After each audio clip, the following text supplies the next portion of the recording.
Okay, Assalamualaikum and good morning everyone. So, welcome to Kiks for chemistry slot number 2, slot 2 for chemistry.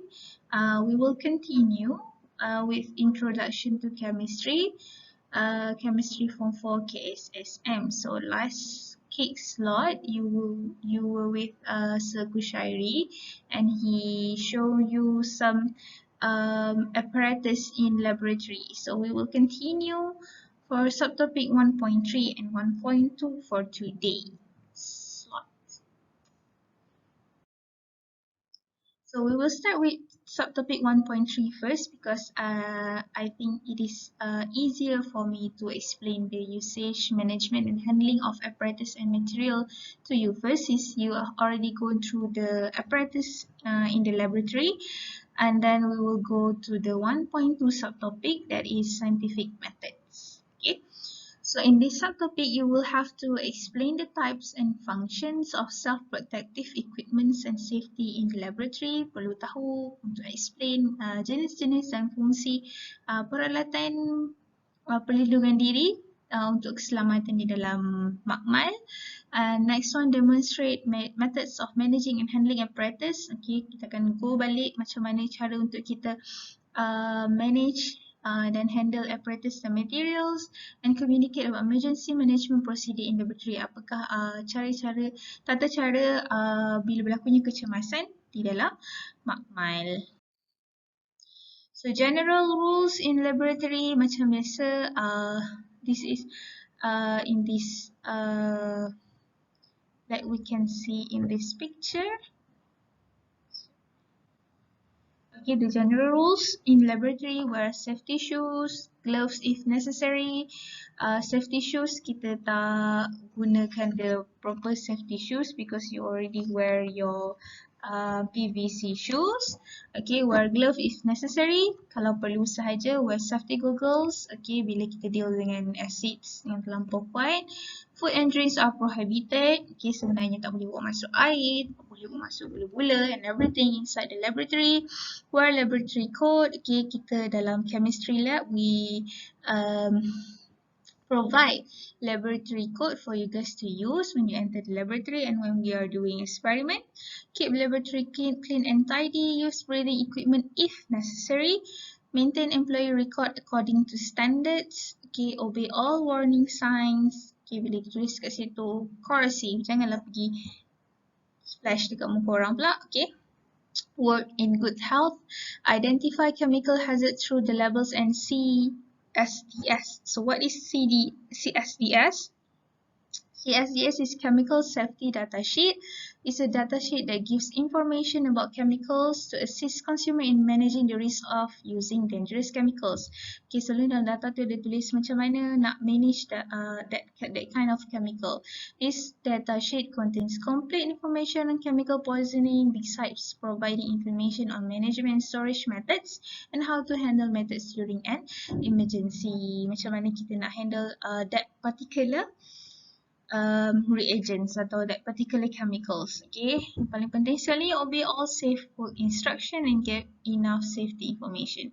General rules ni termasuklah juga tak boleh berlari-lari dalam makmal. Okay, avoid unnecessary melawak dekat dalam makmal and everything yang kita dah belajar dekat dalam, samalah lebih kurang sama macam yang kita belajar dalam waktu tingkatan 1 dulu. Okay. So the personal protective equipment, okay, laboratory coat, okay, safety glasses, laboratory shoes. Macam saya cakap tadi, you will just be using your PVC shoes, chemical resistant gloves, okay, if necessary, and then face mask if necessary as well. Okay, this is emergency shower and eye wash. Okay, you can find this at the back of your chemistry laboratory. Kita memang ada eye wash and body wash ni. Okay, in case of chemical splash. Okay, in case of chemical splash maksudnya macam tiba-tiba chemical tengah buat eksperimen, the chemical masuk dalam mata. So what can you do is you go there dekat bahagian belakang tu and then kita akan you will wash your eyes kat sini. Okay, the water akan keluar daripada faucet ni. Okay, kalau badan pula, okay, just tarik this one and then dia akan jadi macam air pancut lah. Okay, shower. Okay, in case of chemical splash, wash for 15 minutes prior to medical treatment so that apa-apa chemicals dah boleh ditinggalkan daripada badan awak. This one is also can also be used kalau ada kebakaran berlaku dekat some part of your body. Macam baju terbakar ke kan, macam memang sangat tak boleh naik. Just go dekat bawah shower tu and then tarik. Okay, and obviously this is not for melawak-melawak lah. Okay, ini adalah untuk emergency use only. Next one is fire extinguisher. Okay, memang ada dekat dalam setiap makmal. Okay, you have to know how to use fire extinguisher as well. Ada instruction dekat situ and ada different type of fire extinguisher bergantung kepada fuel yang terbakar. Okay, this one we already gone through in Form 1 juga, chapter combustion. Kita dah tengok type of fire extinguisher and everything. Next one is fume chamber. Okay, kebuk wasap, bahasa Melayu dia kebuk wasap, fume chamber. We also have fume chamber, two fume chamber for each labs. Okay, dekat bahagian belakang. Okay, fume chamber ni digunakan untuk mengendalikan bahan-bahan yang boleh mengeluarkan toxic gas ataupun mengeluarkan gas-gas yang berbahaya. Okay, sebab dalam fume chamber ni bila kita akan buat eksperimen dalam tu, macam ni kita nak buat eksperimen dalam tu, kita tak masuk dalam tu. Okay, hanya tangan kita yang masuk dekat dalam tu. If you can see in this picture, okay, kita tengok nak handle eksperimen tu, we just insert our hand dekat dalam ni and then kita buat eksperimen dekat dalam ni lah.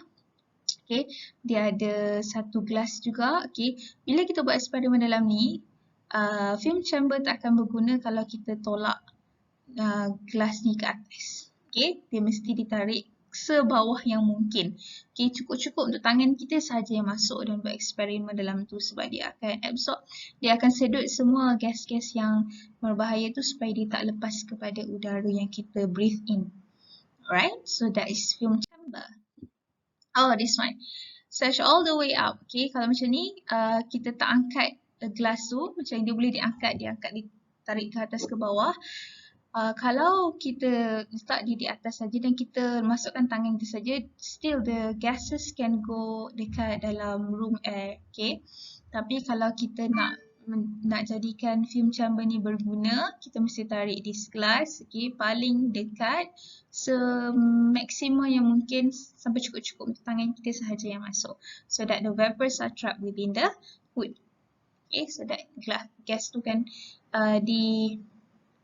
diabsorb ke dalam fume chamber dan dia tak menjejaskan udara kita yang kita bernafas, breathe in. Okay, hand wash. Okay, hand wash kita tak ada this automatic hand wash dekat the lab, but we do have sink and hand wash dekat every table. Okay, hand wash ni is used to remove chemical substance, oil, dirt and microorganism from the hands. Okay, basuhlah tangan bila perlu, bukan sewaktu cikgu mengajar dan main. Alright? Okay. So this is some quiz. Okay, kita tengok if you can identify which safety apparatus that used, okay, to wash and clean the body when chemical accident occurs on parts of the body adalah fume chamber, I wash this one, the last one ni. Boleh tak nak keluar? Okay, E. Safety shower. Okay, to extinguish fire in the laboratory. Fire extinguisher to protect the feet from injuries caused. Okay, kenapa kita kena pakai kasut PVC, tak boleh pakai slipper masuk dalam lab sebab kita nak protect feet, kaki kita daripada spills, okay, ataupun barang-barang terjatuh. So, kita guna laboratory shoes. Carry out experiment that release toxic vapors, cause combustion or produce pungent smell. Pungent smell bau yang tidak menyenangkan, bau yang busuk. So kita buat dekat dalam fume chamber. Wash and clean the eye when accident occurs. On the parts of the eyes, kita guna eye wash. This one dekat bahagian sama dengan safety shower tadi. To protect the respiratory organs from chemicals, kita guna face mask. Prevent dust or splashes of chemical getting into the eyes. Of course, kita guna goggles. Protect body and clothes against chemical spills. Kita guna safety coat, laboratory coat. Protect hands from injuries, chemical or infection. Then kita gunakan gloves, right? So this is all equipment and dia punya kegunaan that you have to know in laboratory. Okay, methods of managing and handling apparatus and chemical. Okay, this is four methods untuk handle apparatus and chemical. Macam mana cara kita nak timbang solid, macam mana kita nak heatkan solid. Okay, ada dekat dalam video ni. I will put this link in the description below, dalam description dekat dalam description video ni nanti. You can go and have a look macam mana cara untuk kita weigh and heatkan solid, macam mana kita nak lakukan filtration and distillation. Kalau kita masih ingat, kita belajar juga filtration and distillation ni waktu tingkatan 1. Okay, filtration pengurasan, distillation kita nak distillate the same state of matter. Okay, especially liquids. Macam mana nak buat electrolysis, gas collection and gas test. Macam mana nak buat gas collection, macam mana nak buat gas test. Gas test yang awak perlu tahu, obviously you have to know how to do gas test for oxygen, how to test for hydrogen gas, how to test for carbon dioxide gas, okay, how to collect the gas waktu electrolysis. Okay, kita boleh tengok dekat dalam video ni nanti. And then how to do titration and what is titration is all about. Kita akan go through benda ni juga lebih deeper in our syllabus nanti juga. Okay. Storage and disposal of chemicals. Okay, different chemical ada cara dia untuk kita simpan. Okay, tak boleh main simpan sesuka hati macam biasa. Semua chemical kita treat sama. Tak boleh sebab dia ada different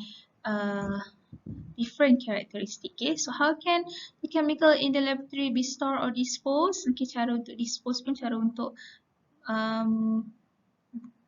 membuang. Bukan membuang, cara untuk dispose, cara untuk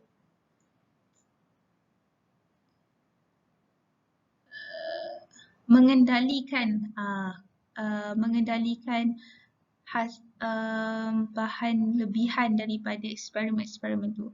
So different types of chemicals should be stored and disposed using different methods. Okay, like I said, sebab dia ada different reaction with everything. Storage. Kita tengok pertama sekali storage dulu. Reactive substance adalah metals yang sangat reaktif. Reaktif maksudnya dia boleh react dengan oksigen dengan sangat cepat. Contoh reactive metals seperti lithium, sodium dan potassium.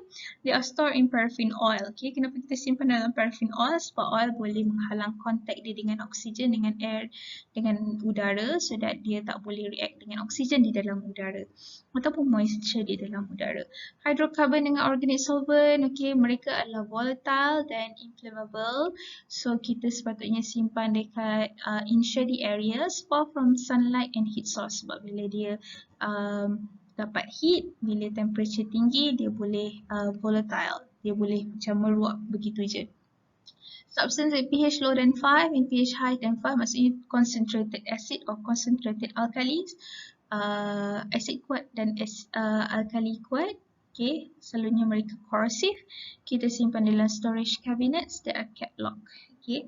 Heavy metal and toxic substance, okay, kita simpan dalam special label container and kept in locked room which is heat free. Dan substance that decompose easily, kita letak dia jauh daripada matahari lah. Contohnya macam hydrogen peroxide. Okay. Disposal, cara untuk mengendalikan bahan buangan. Yes, waste material. Okay. Disposal ni macam mana? So hydrogen peroxide, kalau dia low concentrated, kita boleh just buang dia dekat dalam sink. Kalau dia high concentrated, kita kena dilutekan dia, macam cairkan dia dulu dengan water, dan kita tambahkan dengan sodium sulfide. Maksudnya kita dah treat dia, baru kita boleh masukkan ke dalam sink. Then solid waste macam glass and rubber, kita dispose dalam special container. Substance with macam contoh strong acid, strong alkali tadi, kita kept in closed label container. Organic solvent macam hydrocarbon, kita kept in special container made of glass or plastic. Okay. Heavy metals kept in plastic bag supaya dia tak evaporate dan kita tinggalkan dia dekat dalam fume chamber. Okay, bag tu kita tie dan kita letak dekat dalam container. Kemudian dia akan di-discard, dibuang mengikut standard procedure. Volatile substance stored in closed container and kept away from light. Emergency management procedure in laboratory. So what should you do kalau ada emergency happen in laboratory? Apa contoh-contoh emergency that can happen in laboratory? Berlakunya spills of chemical reagents, berlakunya the mercury thermometer that you use pecah. Okay, so itu dikategorikan sebagai emergency. Ada tiba-tiba berlaku kebakaran. Okay, terbakar baju kawan ke apa ke semua. Okay, so first thing first adalah inform your teacher or laboratory assistant immediately. Okay, bukan dah macam tumpah-tumpah kemudian pakat-pakat dengan kawan, jangan bagi cikgu nampak, jangan bagi cepat. No. Bukan macam tu. The first thing first, mesti inform your teacher. Okay, sebab we are handling chemicals. Okay. So, inform your teacher and then prohibit other student from entering the accident site. Okay, jangan macam dah jadi something, lepas tu semua kawan berkerumun pula dekat situ. No. Kita mesti avoid daripada more people in contact dengan accident tersebut. So, jangan berkerumun dekat situ. Don't go near the accident site. Stop the spill from spreading to other areas by using sand to border. Katakan dia jatuh tumpah dekat bawah lantai. Okay, kalau dia memang mengalir tu, so kita gunakan sand. Kita sand ada kat dalam bucket dekat depan laboratory. Okay, gunakan sand tu untuk mengelakkan dia daripada terus spread to other area. Clean the chemical spin. Ini pun atas nasihat guru juga nanti, bergantung kepada what type of chemical yang spill, and then dispose the chemical using the correct procedure. Okay, but the most important part is this one and this one, number 1 and number 2. Okay, mercury spill. Okay, mercury spill perlu ditangani dengan baik sebab okay, mercury is very volatile at room temperature. Maksudnya dia boleh meluap ke dalam udara dengan senang. So bila dia meluap dalam udara, bila kita inhale, kita boleh mengalami keracunan mercury poisoning. Okay, mercury poisoning ni sangat tak bagus lah. Okay, contoh symptom of mercury poisoning, nausea, okay, coughing, vomiting, diarrhea, chest pain, mual-mual, okay, batuk, muntah boleh jadi, cerit-birit, sakit dada, okay, sakit tekak, sukar untuk bernafas, boleh berlaku sakit kepala, okay, eye irritation, boleh berlaku masalah penglihatan, increase in blood pressure. Okay, ini adalah simptom mercury poisoning. So, what should you do if katakan kita guna thermometer and you are using mercury thermometer? So, nak tahu macam mana mercury thermometer, yang dekat bahagian bawah tu di silver, dia bukan warna merah. Kalau warna merah tu itu bukan mercury thermometer. Okay? So, what should you do? Okay, do not touch the mercury spill because it can absorb in your body through the skin. Okay, bila pecah, jangan pegang, jangan sentuh, jangan panggil kawan ke situ. Leave that area, tell your teacher. Okay, if you are exposed to mercury poisoning, you should stay away from the mercury source. Pergi jauh-jauh and then go to the hospital for treatment. Okay, so if mercury spill occur, what should you do? Inform your teacher. Okay, make the spill site as prohibited area. Jangan panggil kawan semua tengok. Jauhkan diri daripada kawasan itu. Sprinkle sulfur powder to cover the spill. Okay, kita tuang sulfur powder so that dia tak akan meluap ke dalam udara. And then contact fire and rescue department. You will be quarantined. Orang-orang yang terdedah dengan mercury spill will be quarantined. Maybe the whole classes will be quarantined until you are advised by the doctor, okay, dia tak kena mercury poisoning and everything. Okay, so it is serious. Okay, mercury spill, it is serious. Ask yourself, okay, list out 3 safety steps while in the laboratory. If the functions of the following equipment, upper function fume chamber, safety shower, laboratory code, how could you manage solid waste such as glass and rubber? How would you test the presence of oxygen and hydrogen gas? Ini ada dekat bahagian managing tadi.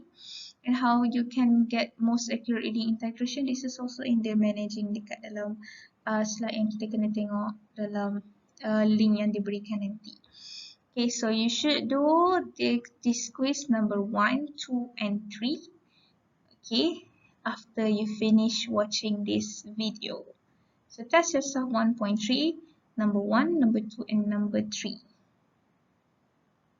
I'll put the question in the description below as well, so that you don't have to go through this video again. So that's the end for subtopic 1.3.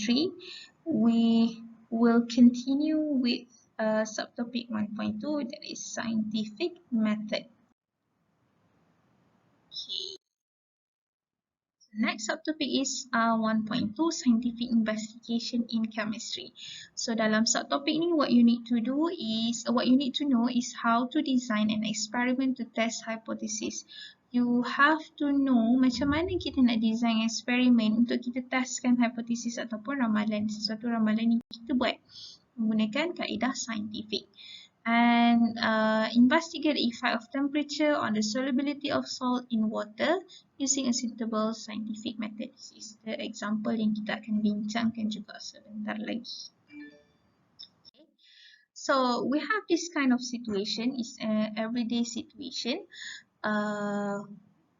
This boy, dia cakap, "Mom, I have been stirring this salt for a long time. Why is there still salt in the solution?" Kenapa ni dia dah kacau garam ni lama-lama, tapi kenapa garam tu masih ada? Kenapa garam tu tak larut? Okay, so adik dia tanya, why isn't the salt dissolving? Kenapa salt tu tak larut? Okay, dan mak dia bagi salah satu solution. Boys, try adding some hot water into the salt solution. Cuba tambahkan air panas. Tengok apa yang jadi. Okay, so this situation, okay, kita akan tengok macam mana cara untuk kita selesaikan masalah ini, ataupun macam mana cara kita tengok apakah itu masalah, okay, what is the problem, dan apakah jawapan kepada problem kita, okay, ataupun kita panggil sebagai hipotesis, dan betul kita nak tengok betul ke tak jawapan kita tu, iaitu dengan cara kita buat scientific investigation. So scientific investigation consists of 11 steps. Okay, so this 11 steps. Saya dah terpergi ke next slide dan saya tak boleh patah balik ke the last slide. But if you can see the last slide tadi, it started with making observation. Okay, dia bermula dengan making observation. Kita observe apa yang berlaku macam dekat dalam gambar tadi. Okay, apa yang berlaku is dia kacau salt solution tapi masih tak dissolve. And then itu adalah apa yang berlaku. Ini mak disuruh tambah air panas. So observation itu yang kita observe. Macam mana kita nak buat observation? Kita gunakan senses. Kita gunakan sight, kita gunakan hearing, kita gunakan touch, taste or smell untuk kita gather information tentang fenomena yang berlaku tu. Kita tengok dalam mata, salt ni macam tak larut lagi. Okay, kita rasa macam tak ada rasa apa-apa dan seterusnya. Kita gunakan senses kita. So, kemudian daripada observation tu kita buat inference. Yang kedua is making inference. Inference ni apa? Kita cuba gunakan observation kita tu dan kita kaitkan dengan past experience kita dan kita cuba bagi jawapan kenapa benda tu berlaku. Okay, contohnya waktu tadi salt solution tadi dikacau-kacau, kenapa tak dissolve salt solution tu. So kita gunakan past experience kita, mungkin sebab tak guna air panas. Okay, so kita buat inference. Kenapa salt tu tak soluble lagi? Sebab tak gunakan air yang panas ataupun temperature yang tinggi. So itu inference kita, jawapan kepada kenapa benda tu jadi. Okay. Kemudian identify problem. So next kita identify apa problem kita. So kita tanya soalan berdasarkan daripada inference ni. Adakah betul untuk salt to dissolve kita perlu gunakan temperature yang lebih tinggi? Itu adalah problem statement kita. Okay, Kemudian lepas kita dah buat problem, dah ada statement, kita dah tahu apa itu problem kita, problem tadi, baru kita buat hypothesis, baru kita buat ramalan, iaitu jawapan ramalan kepada soalan tadi.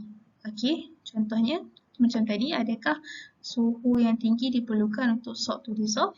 Okey, jawapan kita ya, suhu yang tinggi diperlukan untuk salt to dissolve di dalam water. Contoh, so itu adalah hipotesis kita. Kita mesti gunakan suhu yang tinggi untuk salt dissolve. Okey. Kemudian selepas kita buat hipotesis, kita cuba untuk identify variables. Okay, variables dalam scientific investigation ada 3. Okay, manipulated variable, responding variables dan fixed ataupun constant variables. Okay.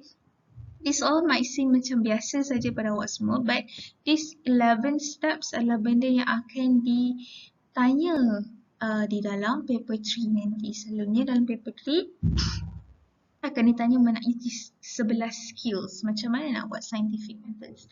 So identify variables, kita ada manipulated variable, benda yang kita ubah-ubah. So dalam case ni kita nak tengoklah, kita nak ubah suhu. Ada suhu rendah, ada suhu tinggi, ada suhu lagi tinggi. Okay, temperature, kita punya suhu. Kemudian ada responding variable, kita nak tengok garam tu larut atau tidak. Itu adalah kita punya pemboleh ubah yang bergerak balas. Ni kita ada constant variable, kita gunakan air yang sama, kita gunakan water, distilled water.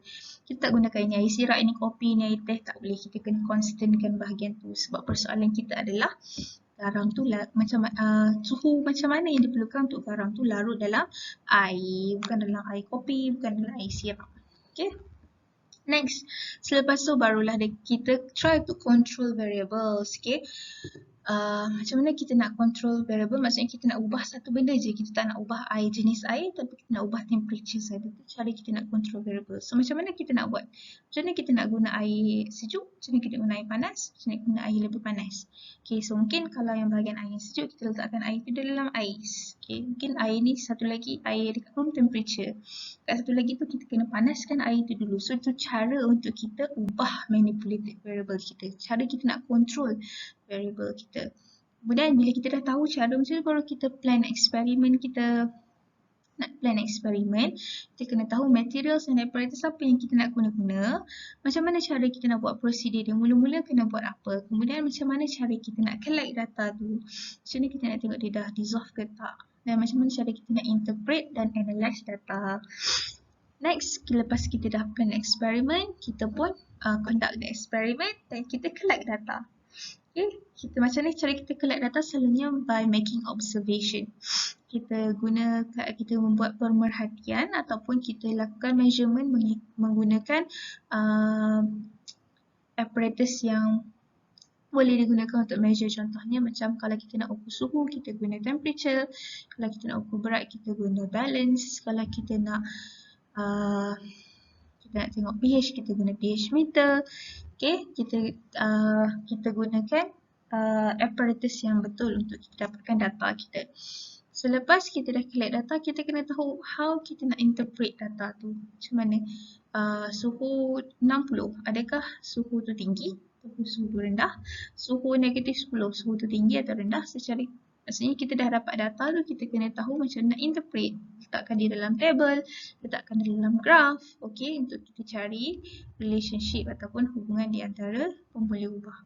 Next, kita buat conclusion. Kita dapat result, kita bolehlah buat conclusion. Oh, betul. Kalau 80 degree, salt lagi cepat dissolve. Kalau 20 degree Celsius, salt lambat sangat dissolve. Okay, so itu support kita punya hipotesis tadi. So kita buat conclusion. Okay, sama ada hipotesis kita tadi diterima ataupun tidak.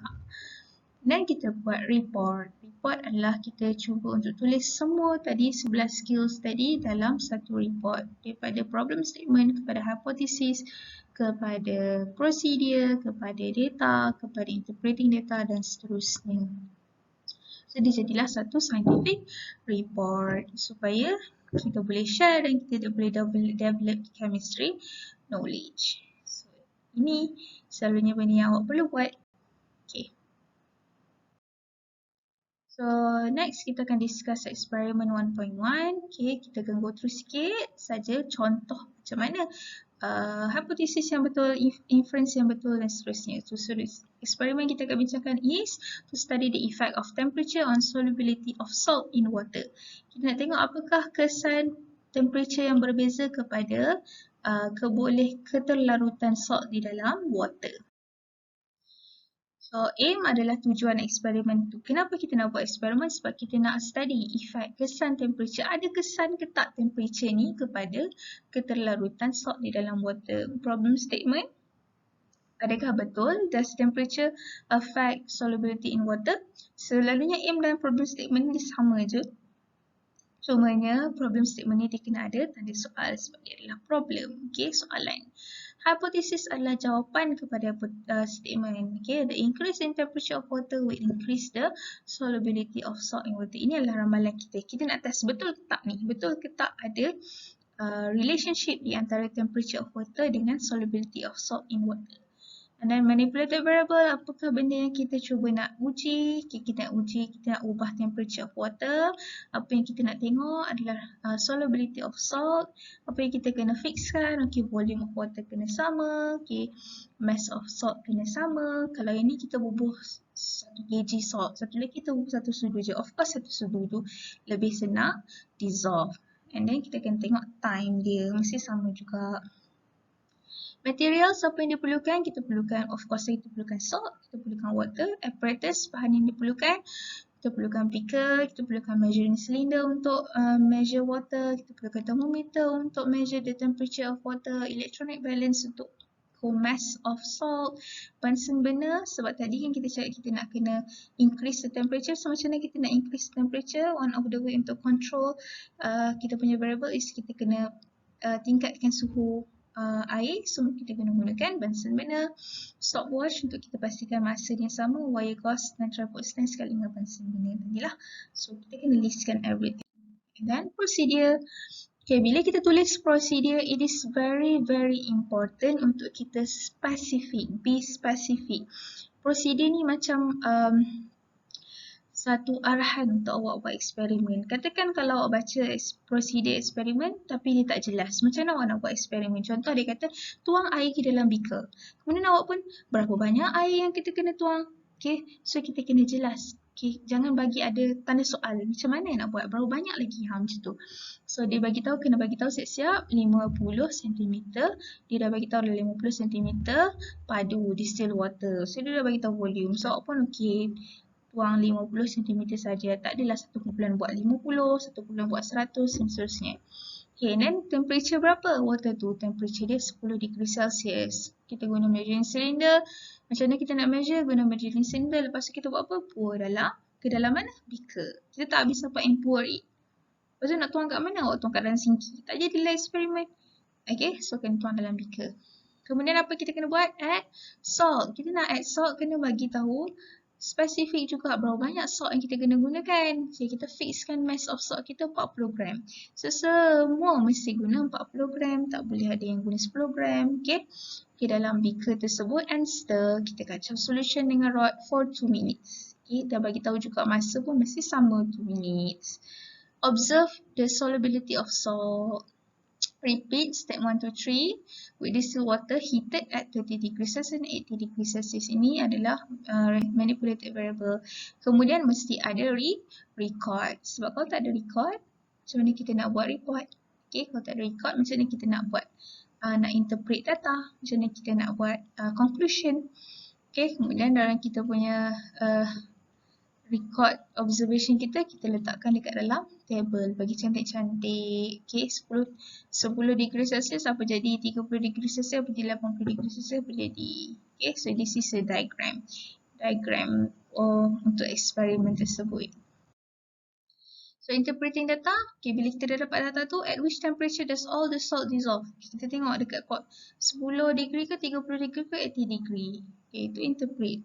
Yang mana satu? Conclusion. Adakah hipotesis kita diterima? Apakah conclusion pada eksperimen ini? Okay. Dan itu sahaja. So you will have to do this test yourself 1.2 as well. Question 1, 2 and 3. And I will put this question as well in the description below. So you will have 6 questions for you to complete. Okay, after you finish watching this video. Okay, cukup-cukup masa untuk awak habiskan waktu untuk Kiks ni. You have like another 50 minutes before this chemistry slots ends. So use this 50 minutes to do this 6 question and make sure you send your answer to the Telegram group and write down your name as well. Okay, so that is all from me for this slot 2 Kiks. Next slot you will be with Cikgu Alicia for slot 3 chemistry Kiks. Alright, see you. Thank you.